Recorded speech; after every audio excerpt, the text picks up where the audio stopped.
I'm Hannah Carter, 27 years old, and I spent my entire life trying to be the perfect daughter and sister, only to end up as my family's eternal scapegoat. Growing up in Portland, I never imagined that one day I'd walk away from everything. I knew that family gathering last spring changed everything. Their angry faces, pointing fingers, and those devastating words that still echo in my mind. You ruined our lives. Get out. So I did exactly that. I quietly left and cut them all off. The 50-plus missed calls a month later? That's where this story gets interesting. If you're watching this, drop a comment letting me know where you're viewing from, hit that like button, and subscribe for more stories about finding strength in difficult situations. My earliest memories of family life were sprinkled with little moments of blame that seemed innocent enough at first. I grew up in a modest two-story home in the suburbs of Portland, with my parents, Richard and Karen Anderson, my older brother, Tyler, and younger sister, Rachel. From the outside, we probably looked like the perfect American family. Dad ran a small but successful furniture store. Mom worked part-time as a receptionist at a dentist's office. And us kids were always involved in some activity or another. But inside our home, a pattern started early. When I was 5, Tyler accidentally knocked over Mom's favorite crystal vase while roughhousing with Rachel. The sound of shattering glass brought everyone running. And without missing a beat, Tyler said, "Hannah did it." Even though I was coloring. In the kitchen at the time, my parents believed him. That was the first time I remember feeling that strange hollow ache of being blamed for something I didn't do. As years passed, the pattern only grew stronger. If grades slipped, it was because Hannah distracts everyone with her music. If the family budget was tight one month, somehow my dance lessons were singled out as the problem, even though Tyler's football equipment cost twice as much. When Dad had a bad day at work, I learned to make myself scarce because any little thing I did would trigger his temper. "You always have to make everything about you, don't you?" became my mother's favorite phrase whenever I tried to defend myself. The hurt would well up inside me, but I would swallow it down, determined to prove my worth. I threw myself into academics, thinking achievements might change how they saw me. By high school, I was maintaining a 4.0 GPA, serving as class president and volunteering on weekends. My guidance counselor, Mrs.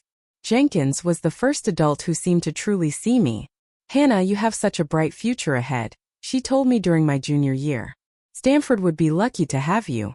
When I excitedly shared this with my family over dinner, my father scoffed. "Don't get your hopes up.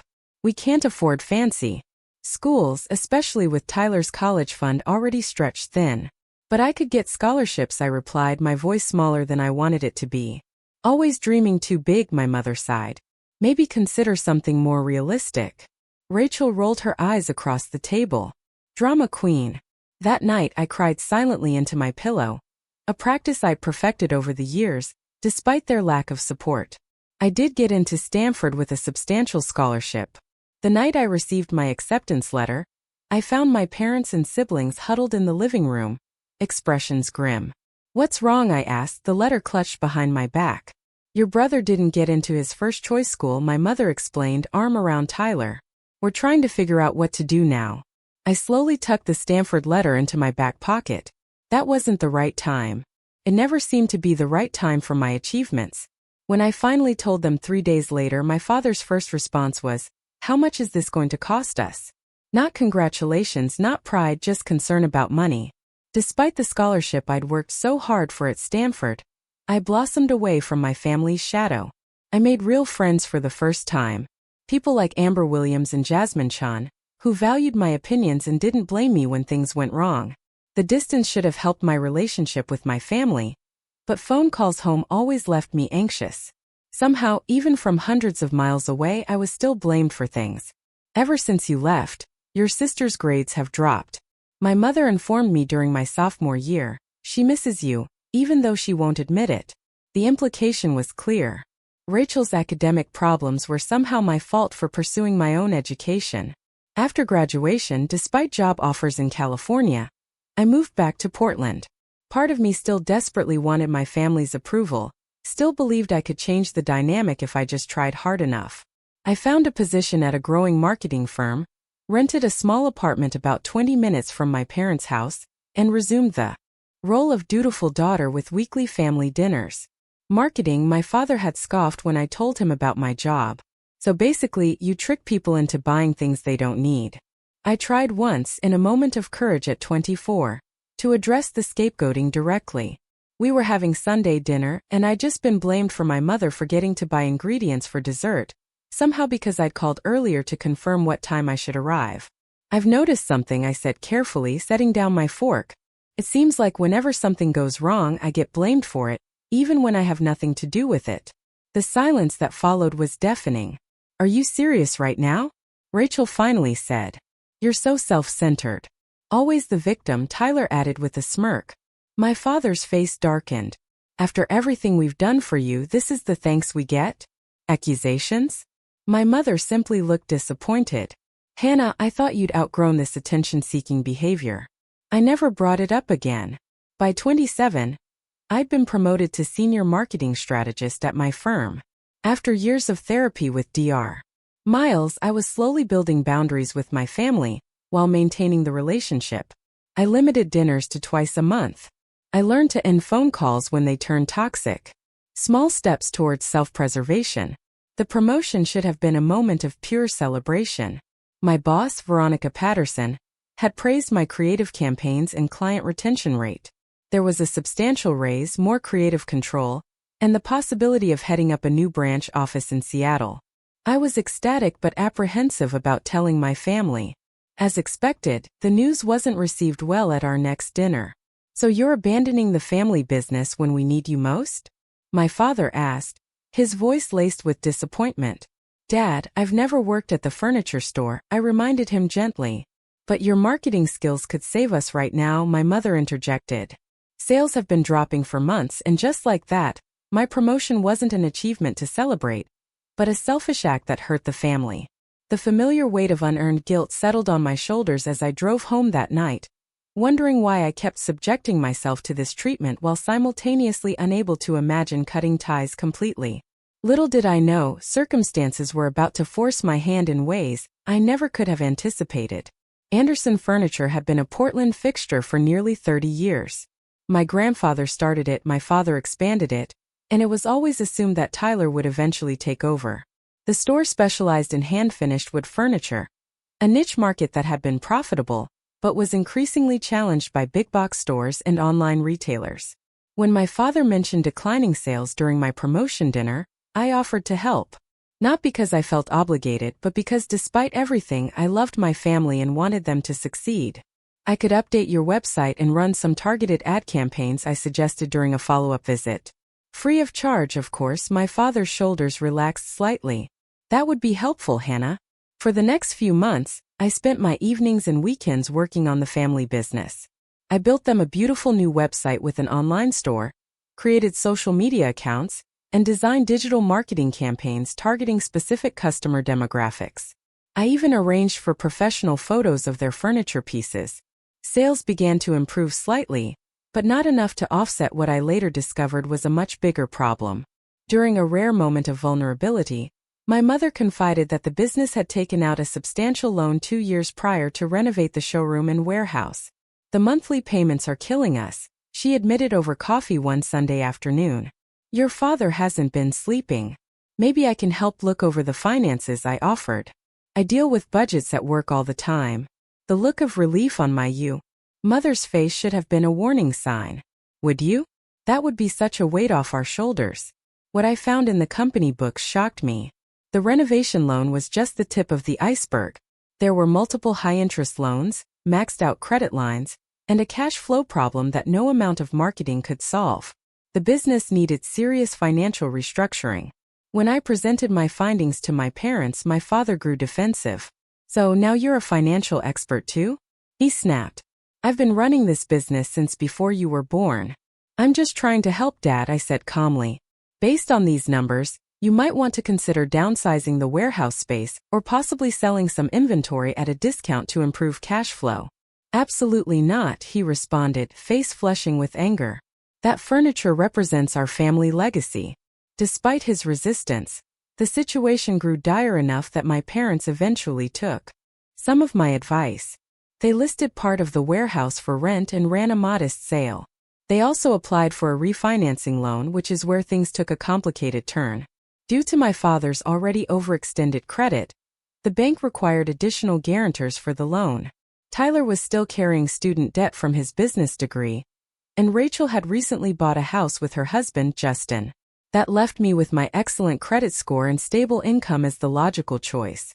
It's just a formality, my father assured me when he asked me to co-sign. The business will cover all the payments. You won't have to pay a dime. I hesitated.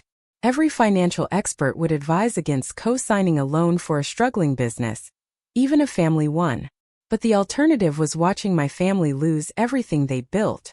Let me think about it, I said. That night I called Dr. Miles for an emergency therapy session. You know my professional advice would be against this, she said after I explained the situation.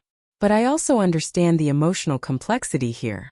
If you do decide to help, make sure you get everything in writing and have a clear exit strategy. After a sleepless night, I agreed to co-sign the loan with written conditions. I would have visibility into the business accounts. Any major financial decisions would require my approval, and we would have monthly meetings to review progress. My father reluctantly agreed, though I could tell he found my conditions insulting. The loan was approved, and for a brief period things improved. The refinance debt had lower monthly payments, and my marketing efforts were slowly building a customer base beyond their traditional clientele. 3 months in, I noticed some concerning transactions in the business account. Large cash withdrawals, with no corresponding vendor payments or inventory purchases. When I brought this up during our monthly meeting, my father became evasive. Those are personal draws, he said dismissively. Standard practice for business owners. The amounts seem excessive given the company's situation. I pushed back gently. Almost $4,000 last week alone. Are you monitoring my personal spending now? He demanded, voice rising. This is still my business, Hannah. My mother intervened, as she always did when tensions rose. Your father knows what he's doing, sweetheart. Let's move on to more positive topics. I should have pushed harder. I should have recognized the red flags, but decades of family conditioning had taught me to back down, to trust their judgment over my own, to accept blame rather than assign it. 2 weeks later, I received a frantic call from my mother. The business checking account was nearly empty. A major vendor payment had bounced, and my father was unreachable. I rushed to their house to find my mother pale and shaking at the kitchen table. Tyler and Rachel were already there. Their expressions a mix of anger and concern. Where's Dad? I asked. Gambling, Tyler spat out the word like poison. Apparently, he's been hitting the casino for months. His bookie just showed up here looking for him. Bookie, I echoed, trying to process this new information. I didn't know he bet on sports too. There's a lot you don't know, Rachel said accusingly. You've been so wrapped up in your perfect life. I bit back a defensive response. This wasn't the time. The next few days were a blur of crisis management. My father returned, shamefaced and defeated. The business bank account was indeed empty. Over $100,000 had been gambled away in the past 6 months alone, including much of the refinancing loan I had co-signed. I coordinated emergency meetings with their accountant and the bank, trying to salvage what we could. My father agreed to seek help for his gambling addiction, though his agreement felt more like capitulation than commitment. Family dinners became tense affairs, with undercurrents of blame circulating like electric currents. Though no one said it directly, I could feel the accusation. If I had been more involved, if I had monitored things more closely, if I had recognized the signs sooner. One evening, after a particularly strained family meeting about selling off inventory, my phone buzzed with a text from my mother.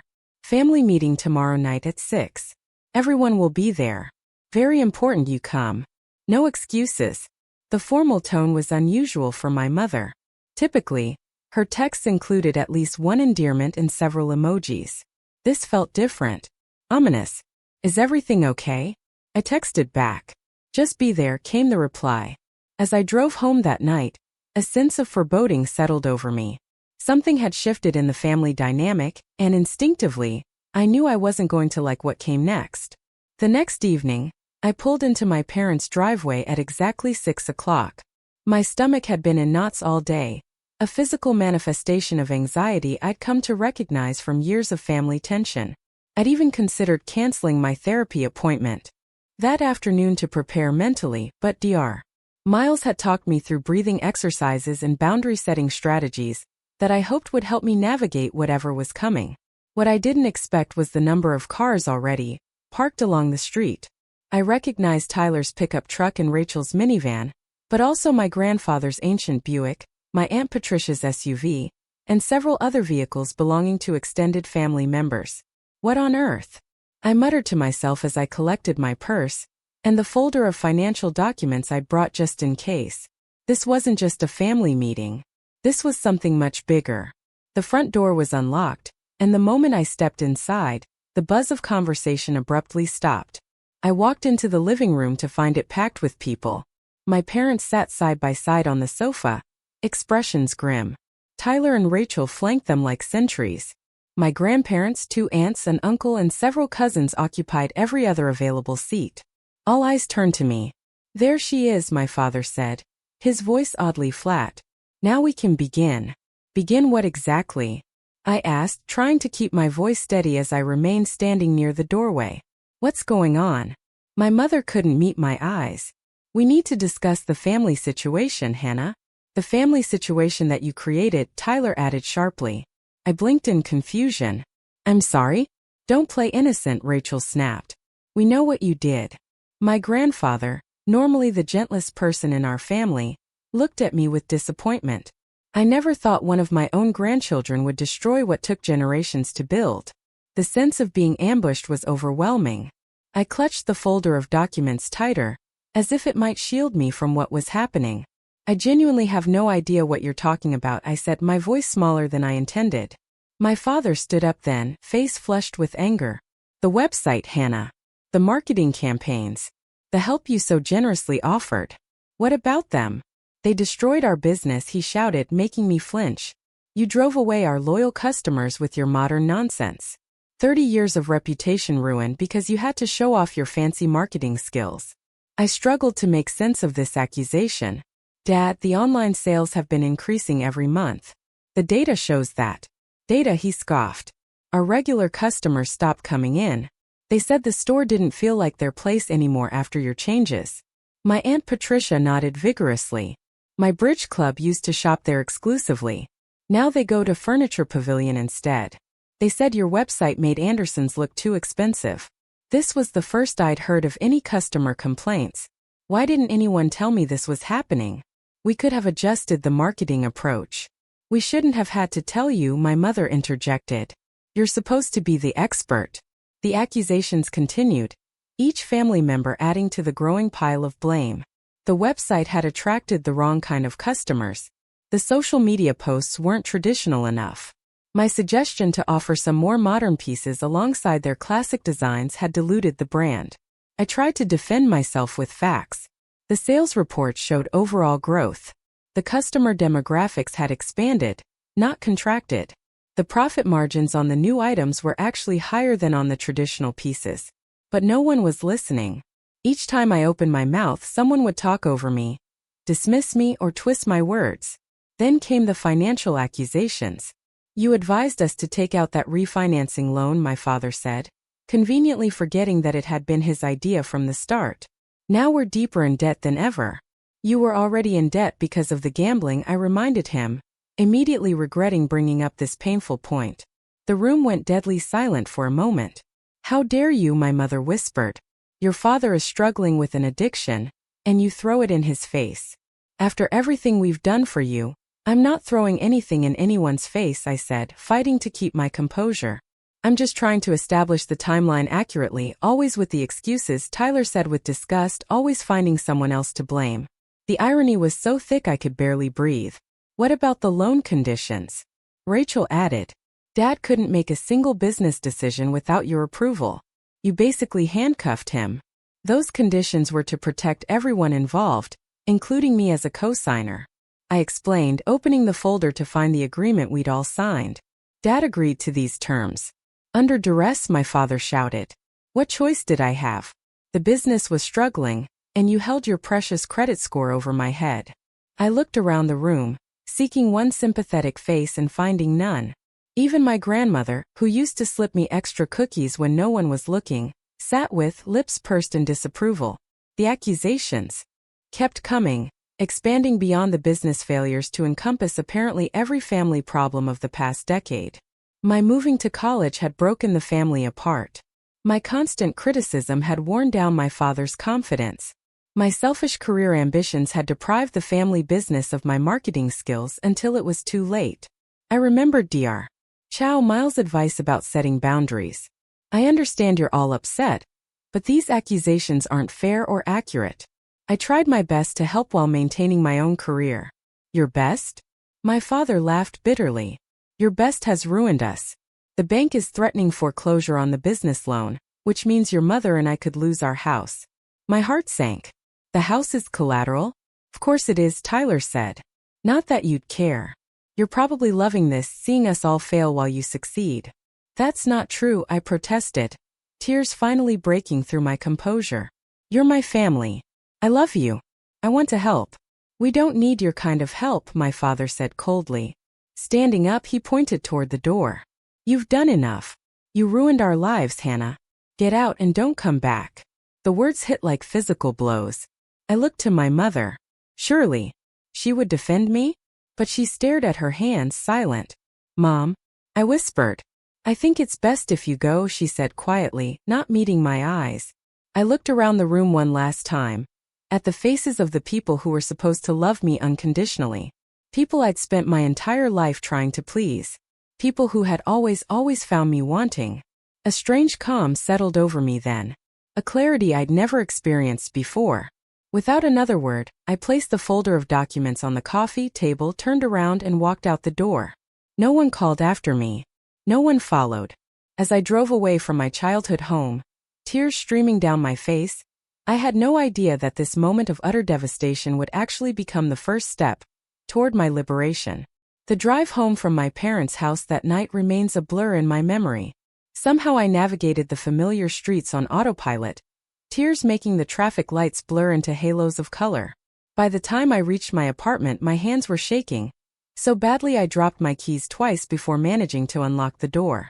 Inside, I collapsed onto my couch, the weight of what had just happened crushing down on me. My entire family, extended relatives included, had unanimously declared me the villain of their collective story, the architect of their downfall, the person who had ruined everything. You ruined our lives, get out. My father's words echoed in my mind, each repetition like a dagger. Sleep was impossible that night.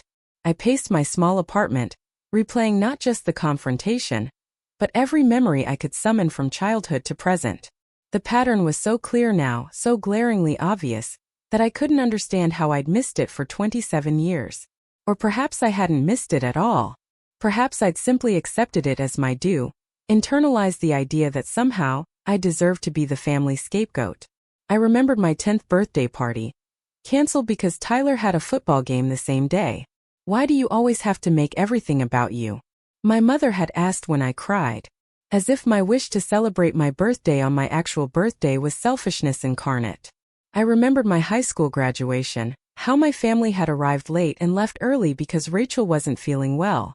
They missed my valedictorian speech entirely, then complained on the drive home about the wasted afternoon, when I'd been just one of hundreds of students. I remembered Christmas 2 years ago, when I'd spent weeks selecting thoughtful gifts for everyone, only to receive a generic grocery store gift card that still had the activation receipt attached, showing it had been purchased that morning. When I tried to hide my disappointment, Tyler had accused me of being ungrateful and impossible to please. As dawn broke, I found myself at my small dining table with a notebook, methodically documenting every instance I could recall when I'd been unfairly blamed or scapegoated. The list stretched to 4 pages, front and back, and these were just the incidents significant enough to stand out in memory.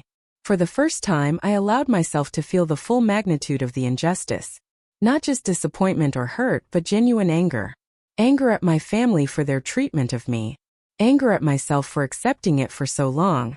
And beneath the anger, something else was stirring. A sense of possibility. A question I'd never dared ask before. What if I just left? Not just physically walked away as I had last night, but truly extricated myself from this toxic family system. Cut contact. Started fresh. Built a life where I wasn't perpetually crouching in anticipation of the next unfair accusation. The thought was simultaneously terrifying and exhilarating. Called my boss, Veronica, and requested a week of emergency vacation, citing a family crisis. True enough. Take the time you need, she said, concern evident in her voice. And Hannah? That Seattle position is still on the table if you're interested. We could fast-track the transfer. My heart skipped a beat. I might be. Can I let you know by the end of the week? Absolutely. Take care of yourself. I spent that day in a strange, focused daze, researching what it would take to uproot my life. I called my landlord to inquire about breaking my lease, 1 month's additional rent as penalty, researched apartments in Seattle, more expensive but not prohibitively so, and calculated my savings enough to cushion the transition. The most difficult decision was regarding my phone number, which my family had used to contact me my entire adult life.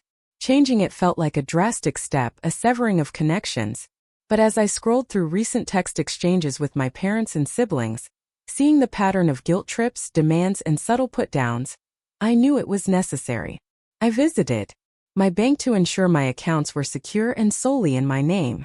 I gathered important documents, birth certificate, social security card, passport, advanced degrees, and placed them in a fireproof lockbox. I made lists of what to pack, what to sell, what to donate. Through it all, a voice in the back of my mind kept asking if I was overreacting, if I was making a colossal mistake, if family, however dysfunctional, was still family and therefore worth preserving at all costs. To quiet that voice, I scheduled an emergency session with Dr. Miles. What you're describing is a classic scapegoating dynamic, she confirmed after I'd related the confrontation and its aftermath. Your family has collectively decided that you're responsible for their problems, which allows them to avoid taking responsibility themselves. So I'm not crazy? I'm not overreacting? She shook her head firmly. No, Hannah. Based on everything you've shared over our years of therapy, this pattern is deeply entrenched. The unified front you encountered suggests they're deeply invested in maintaining it. What should I do? I asked, surprising myself with how much I wanted external validation for the plan already forming in my mind. I can't tell you what to do, she replied gently. But I can ask what you want, not what you think you should want or what your family wants you to want. What do you, Hannah Carter, truly want for your life? The answer came with unexpected clarity. Peace. I want peace. The rest of the week passed in a whirlwind of activity. I arranged with my company to transfer to the Seattle office, effective immediately. I sold most of my furniture to a college student moving into her first apartment. I donated clothes and books I no longer needed. I packed my car with the remainder of my possessions, surprising myself with how little I actually wanted to take into my new life. On my final night in Portland, I sat at my now empty dining table and wrote a letter. Not a lengthy explanation or accusation, just a simple statement. I've accepted that in your minds, I will always be to blame for everything that goes wrong. I can't change that perception, but I can remove myself from it. Please don't try to contact me. I wish you all well in finding whatever it is you're looking for. Hannah. I addressed an envelope to my parents' house, but included no return address or indication of where I was going. After a moment's hesitation, I added a second sheet of paper with Dr. Miles's contact information, in case any of them ever genuinely wanted to understand the family dynamic from a professional perspective. I doubted they would use it, but it felt important to leave that door slightly ajar. The following morning I mailed the letter, turned in my apartment keys, and loaded the last few items into my car. As I drove north toward Seattle and away from the only home I'd ever known, I felt a complicated mixture of grief, fear, and something that took me several miles to identify. Relief.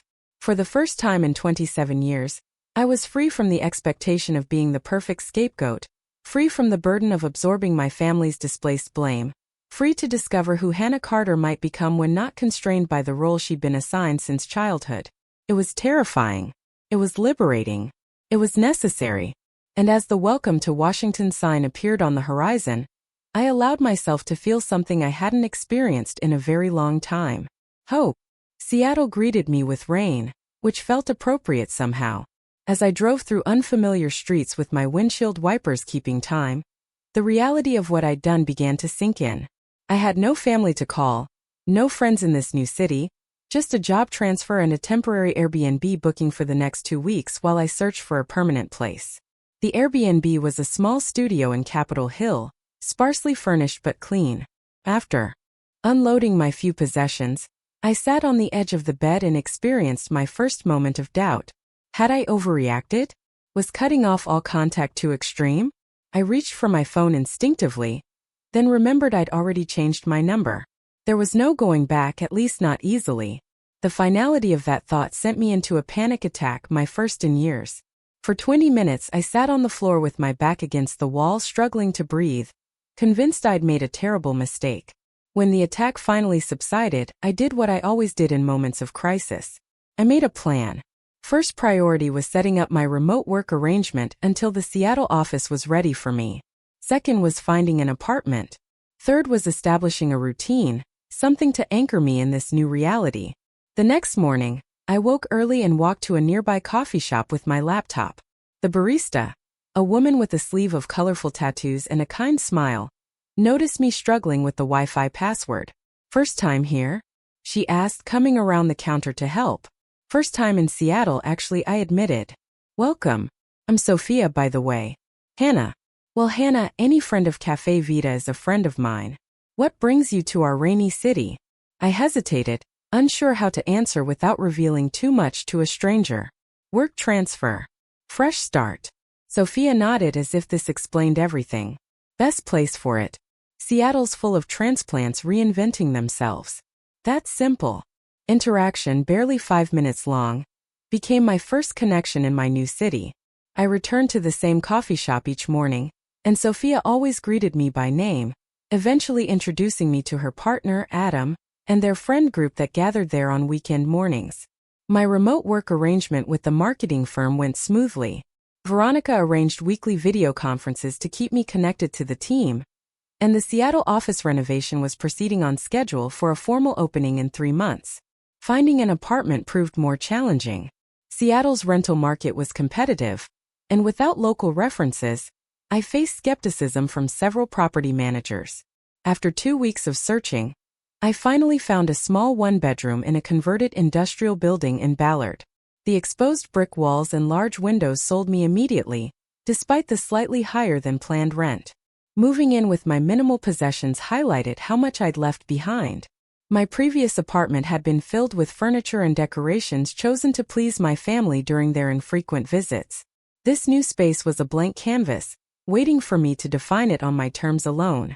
I found this simultaneously liberating and paralyzing. Standing in an empty home goods store, I couldn't decide on something as simple as what color towels to buy. For so long, I'd suppressed my own preferences to avoid criticism. What did I actually like? What represented me? These questions extended beyond home decor into every aspect of my life. What foods did I enjoy when not cooking to please others? What music did I prefer when not worried about being judged for my taste? What hobbies had I always wanted to try but didn't because they wouldn't earn family approval? Dear Miles and I continued our therapy sessions via video call, now focusing on what she called rediscovering your authentic self. Think of it as an expedition, she suggested. You're exploring the landscape of your own preferences and desires. There are no wrong answers, just discoveries. So I began experimenting. I tried new foods, discovering a love for spicy Thai cuisine that my family would have found too exotic. I downloaded music my brother would have mocked as pretentious, finding comfort in classical piano and joy in indie folk. I signed up for a pottery class, something my father once dismissed as playing with mud. The first time I created a lopsided, imperfect bowl in that class, I felt a surge of pride so pure it brought tears to my eyes. Not because the bowl was impressive, it certainly wasn't, but because I'd made it solely for myself without fear of criticism. My neighbor in the apartment building, an older woman named Diana Rodriguez, noticed me carrying my pottery attempts up the stairs one evening and asked about them. When I explained my new hobby, she invited me in for tea and showed me her own artistic pursuits, intricate embroidery that she'd been creating for decades. Art saves us, she told me, her hands gently tracing a pattern of birds in flight. It gives us somewhere to put the feelings that have no words. Diana became another unexpected connection, dropping by with homemade empanadas and stories about her life as a teacher before retirement. She never asked prying questions about my family or why I'd moved to Seattle alone, seeming to intuitively understand my need for space around certain topics. But not all moments in this new life were positive. Guilt and doubt would ambush me at unexpected times. I'd see a mother and daughter shopping together and feel a stab of loss. Father's Day advertisements would trigger memories of trying so hard to find the perfect gift, only to have my selection criticized as impractical or not really my thing. The nightmares were the worst. I'd dream of being back in that living room, surrounded by accusing faces, but in the dreams I couldn't move or speak to defend myself. I'd wake gasping, my sheets tangled and damp with sweat. During one particularly difficult week, 3 months after my move, I almost broke my resolution. I'd received a performance review at work that mentioned areas for improvement. Nothing severe or unexpected, but it triggered all my old insecurities. That night, I found myself looking up flights to Portland, my finger hovering over the purchase button. What stopped me was a text from Sophia. Poetry slam at Cafe Racer tonight. You in? No pressure, but it might be fun. Such a small thing, this casual invitation. But it reminded me that I was building connections here. That going backward would mean sacrificing the fragile new life I was cultivating. I declined the flights and went to the poetry slam instead, where I sat in the back, nursing a single beer and listening to people pour their hearts out on stage. One woman performed a piece about leaving an abusive relationship that resonated so deeply, I had to step outside afterward to compose myself. She followed me out. First time here? She asked, offering a cigarette, which I declined. Is it that obvious? She smiled. I saw your face during my poem. Hit close to home? Something like that, I admitted. I'm Jessica, Hannah. We ended up talking until the venue closed, sharing experiences of extracting ourselves from situations where we were undervalued and blamed. Though Jessica's story involved a romantic partner rather than family, the dynamics were strikingly similar. The hardest part, she told me, is stopping yourself from going back. There's this pull like gravity trying to drag you back into their orbit. I nodded, understanding exactly what she meant. Does it ever get easier? Every day, she said. Each morning you wake up and choose yourself as a victory. Eventually, those victories stack up until they outweigh the pull. As spring turned to summer, those victories indeed began to accumulate. I started joining Sophia's friend group for hikes in the surrounding mountains. I took weekend road trips to explore the Washington coast. I volunteered at a local animal shelter, finding comfort in the unconditional affection of the dogs and cats awaiting adoption. The formal opening of our Seattle office marked another milestone. Veronica flew in for the event, and after the official ceremonies, she pulled me aside. You seem different, she observed. More confident. Do I? Definitely. Seattle agrees with you. She studied me for a moment. Whatever you left behind in Portland, I'm glad you did. I didn't correct her assumption that it was a what rather than a who I'd left behind, but her observation confirmed what I'd begun to feel myself. I was changing, growing in ways that would have been impossible within the confines of my family's expectations. That night, I looked at myself in the mirror and really saw the person looking back. The constant tension in my shoulders had eased. The perpetual crease between my brows had softened. My eyes held a clarity that had been absent before. Hello, Hannah, I whispered to my reflection. Nice to finally meet you, Raquel. The first time since arriving in Seattle, I slept through the night without nightmares. Exactly 1 month after leaving Portland, I finally felt settled enough in my new life to get a new phone. My temporary burner phone had served its purpose, allowing essential communications without creating a path for my family to reach me.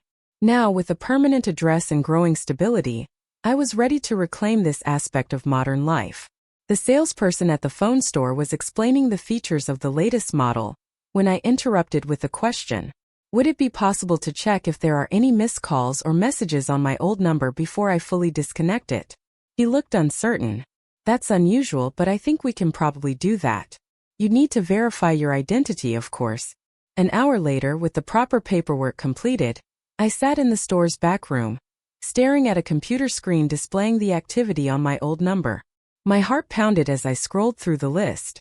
53 missed calls, 26 voicemails, 89 text messages, all from my family, starting the day after the confrontation and continuing with increasing frequency. The most recent had come just yesterday.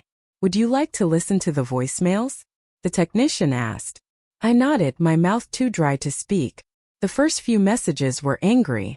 My father demanding I stop this childish behavior and call home immediately. My mother's voice, tight with restrained fury, saying I was making everything worse by disappearing. Tyler calling me selfish and dramatic. But as the weeks progressed, the tone changed. Confusion replaced anger. Where was I? Why wasn't I at my apartment? Had I really left Portland? My mother's voice grew tearful, expressing worry while still maintaining I was punishing the family unfairly. The final messages from the past week were different again. My father, voice subdued, asking me to call. We need to talk about the business. Things have developed. My mother openly crying, saying she missed me and wanted to know I was safe. Even Rachel, who had rarely contacted me directly before, left a message. It's bad, Hannah. Whatever you're mad about, this is bigger. Please call. I sat in stunned silence when the last message finished playing. Would you like the text messages printed out? The technician asked. Yes, please, I managed to say. Reading through the text revealed a similar progression from anger to worry to something approaching desperation. The most recent text from Tyler simply said, Dad's been arrested. Please, sis, we need you. Arrested? My head spun with questions and conflicting emotions. Part of me, the part that had spent years as the family's scapegoat, felt a vindictive satisfaction. Another part, the daughter who despite everything still loved her father, felt concern and confusion. I left the phone store with my new phone, the printouts of texts, and a storm of emotions I couldn't quite sort through. Back in my apartment, I spread the papers across my kitchen counter, trying to piece together what had happened in my absence. The texts contained references to bank investigations, fraud charges, and asset seizure, but no clear explanation of what exactly had occurred. I was tempted to call to finally break my silence, but something held me back. The memory of that living room full of accusers was still too raw. Instead, I did something I'd avoided for months. I logged into social media. I deactivated my accounts when I left, part of my clean break, but I hadn't deleted them entirely. My feed loaded with a month's worth of updates, including several public posts from my family members that filled in the gaps. The furniture store had failed completely, closing its doors 3 weeks after I left. My father was indeed facing criminal charges, not just for gambling away business funds, but apparently for submitting fraudulent information on multiple loan applications over the years. A post from Rachel included a bitter comment about the bank taking everything because someone co-signed a loan, then abandoned us. A transparent attempt to shift blame onto me again. But the comment section told a different story, with several former employees and family friends pointing out that the business had been in trouble long before the final loan, and that my father's gambling had been an open secret in certain circles for years. I closed the laptop, overwhelmed. The narrative my family had constructed, the one where I was responsible for everything, had publicly unraveled. The truth was exposed for anyone to see. This should have felt like vindication, but instead I felt hollow. Dear. Miles's words from our most recent session echoed in my mind. Vindication rarely feels the way we expect it to. I was still processing this information the next day when my work phone rang with an unfamiliar Portland number. Hannah Carter, I answered professionally. Finally, Rachel's voice came through. Do you know how many marketing firms I've called trying to find you? My pulse quickened. How did you get this number? It doesn't matter. You need to come home right now. Dad's case goes to court next week, and the lawyer says we need character witnesses. Plus, the bank is asking questions about that loan you co-signed. No hello. No how are you. No apology. Just demands and implicit accusations. Rachel, I said carefully. I'm not coming back to Portland. What? Of course you are.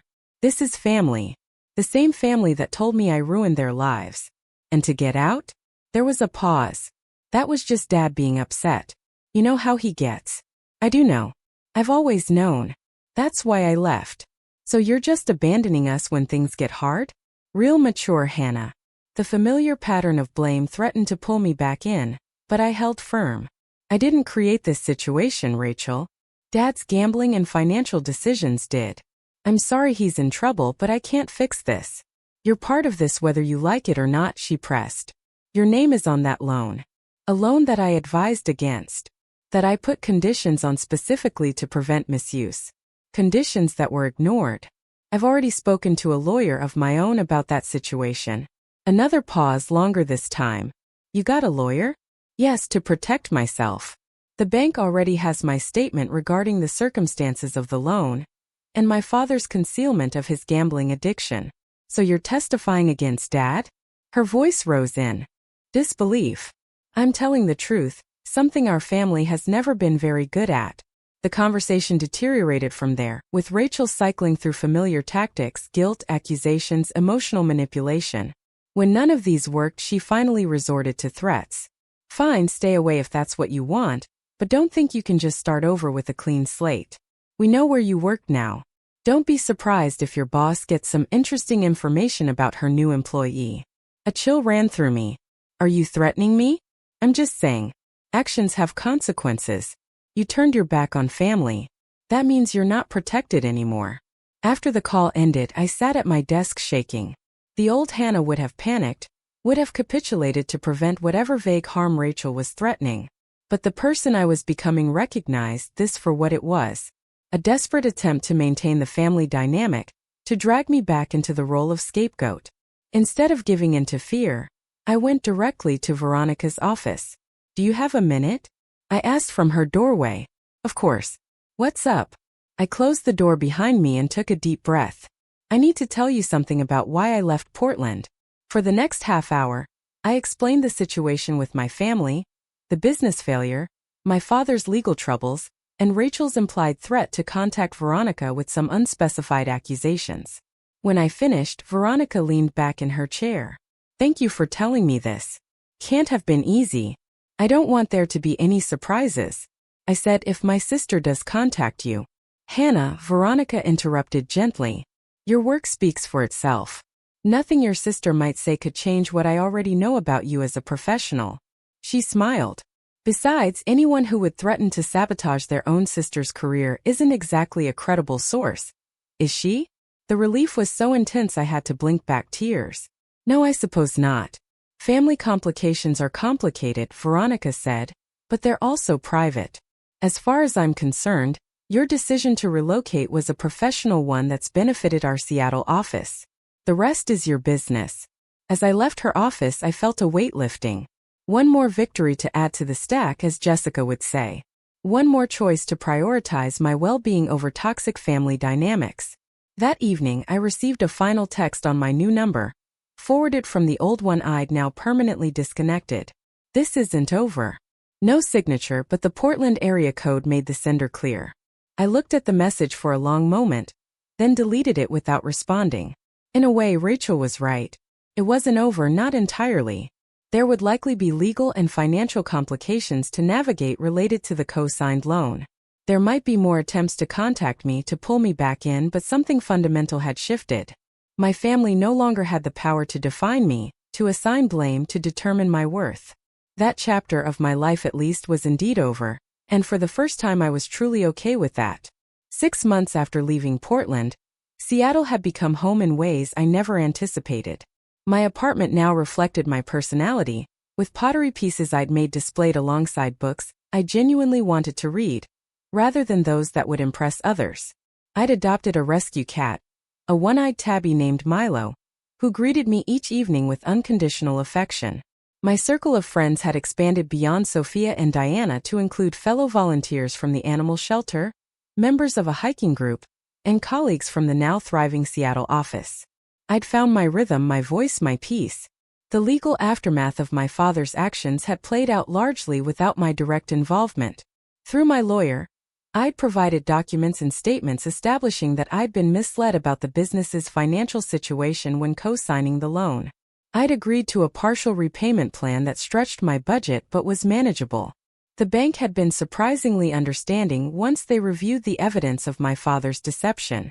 I hadn't responded to any further direct communications from my family members until a particular email arrived from my mother. I'm coming to Seattle next weekend for a medical consultation.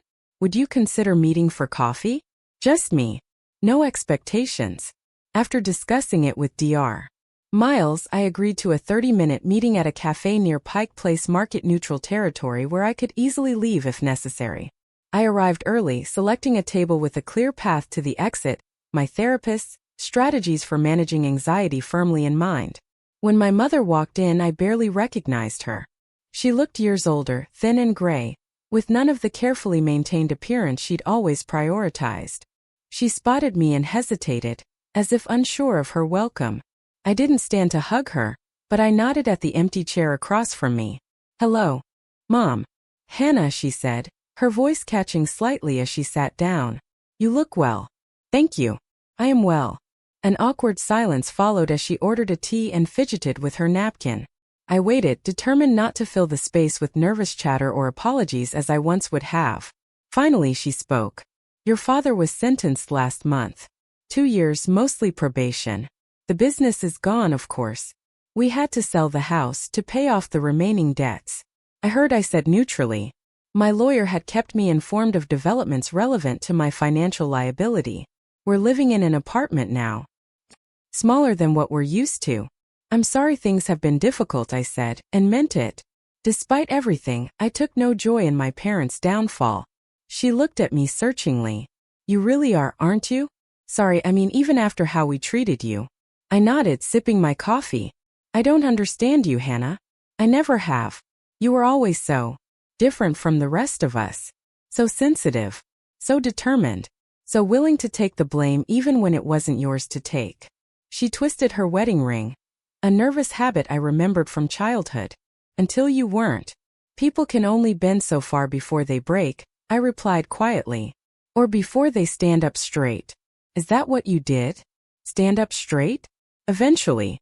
Another silence, but less tense this time. "I wanted to blame you when you left," she admitted. "It was easier than facing the truth about your father, about the business, about my own part in it all."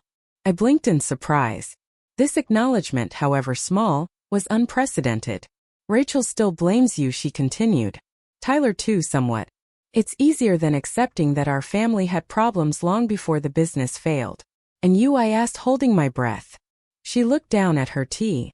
"I've had a lot of time to think. Too much time, maybe. And I've realized that we did to you what my family did to me. I was the difficult one. The too sensitive one. The one who couldn't take a joke." She met my eyes briefly before looking away again. "I promised myself I'd never do that to my children. But somehow we fell into the pattern." It wasn't quite an apology, but it was more self-awareness than I'd ever witnessed from her. "What happens now?" I asked. "I don't know," she admitted. "That's up to you, I suppose. I didn't come here with expectations. I just needed to see that you're okay." "I'm okay," I confirmed. "Better than okay, actually." "I can see that." A faint smile crossed her face. "You have a light about you that wasn't there before. In Portland, you always seemed dim somehow." We talked a little longer, carefully avoiding certain topics, gradually finding our way to a conversation that felt, if not comfortable, at least not actively painful. When our agreed-upon 30 minutes were up, I signaled for the check. She hesitated. "Would you be open to talking again sometime? Maybe phone calls to start?" I considered this. "I'd be open to occasional calls," I said carefully. "But I need you to understand something. I'm building a life here that's healthy for me. I can't go back to the family dynamic we had before." "I understand," she said, though I wasn't sure she truly did. Limited contact is better than none. We parted with an awkward brief hug. Neither of us quite sure how to navigate this new territory. Over the following months, we established a cautious pattern of communication. Short phone calls every few weeks. Neutral topics at first, gradually expanding to include more personal subjects as trust slowly rebuilt. She never pushed for more than I was willing to give, which itself represented a significant change. My father, in contrast, remained unapologetic.